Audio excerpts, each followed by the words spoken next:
নমস্কাৰ। খেলৰ দ্বাৰা যোগৰ ধাৰণা বুজাবৰ কাৰণে মই এইটো এটা TLM প্ৰস্তুত কৰিছোঁ। TLMটো দেখিবলৈ অলপমান ৰবটৰ আকৃতি দিবলৈ চেষ্টা কৰিছোঁ।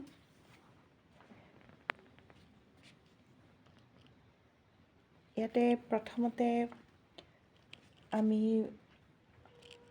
শ্বেপ কেইটা দেখাবলৈ যত্ন কৰিছোঁ।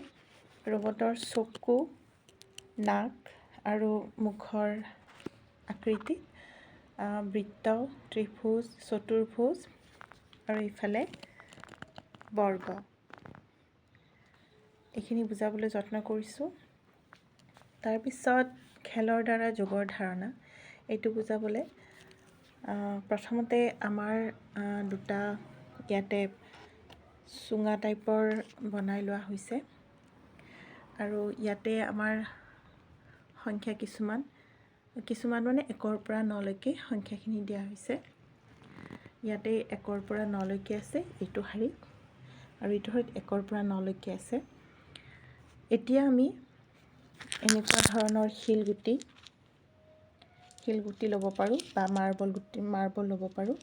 এতিয়া আমি ধৰক এইটো চুঙাৰে আমি দুটা শিলগুটি ভৰাই দিছোঁ আৰু শিলগুটি দুটা আহি ইয়াতে পৰিব।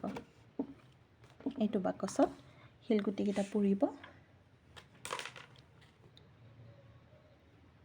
পৰাৰ পিছত আমি এইফালে কেইটা দিলোঁ শিলগুটি, দুটা, আমি 2 সংখ্যাটো ছাত্ৰ ছাত্ৰীসকলক উলিয়াব দিম।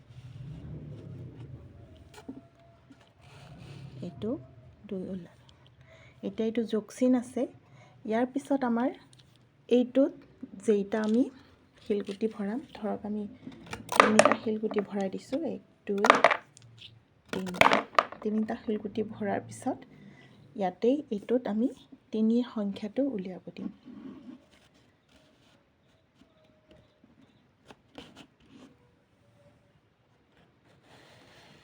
এইটো 3। এতিয়া ইয়াত হ'ব 2 যোগ 3। এতিয়া আমি ইয়াৰ উত্তৰটো পাম ইয়াতে কেইটা শিলগুটি আছে? 1টা, 2টা, 3টা, 4টা, 5টা। 5টা শিলগুটি হ'ল, তাৰ মানে 2 যোগ 3 সমান ইয়াতে হ'ব 5 উলিয়াব লাগিব।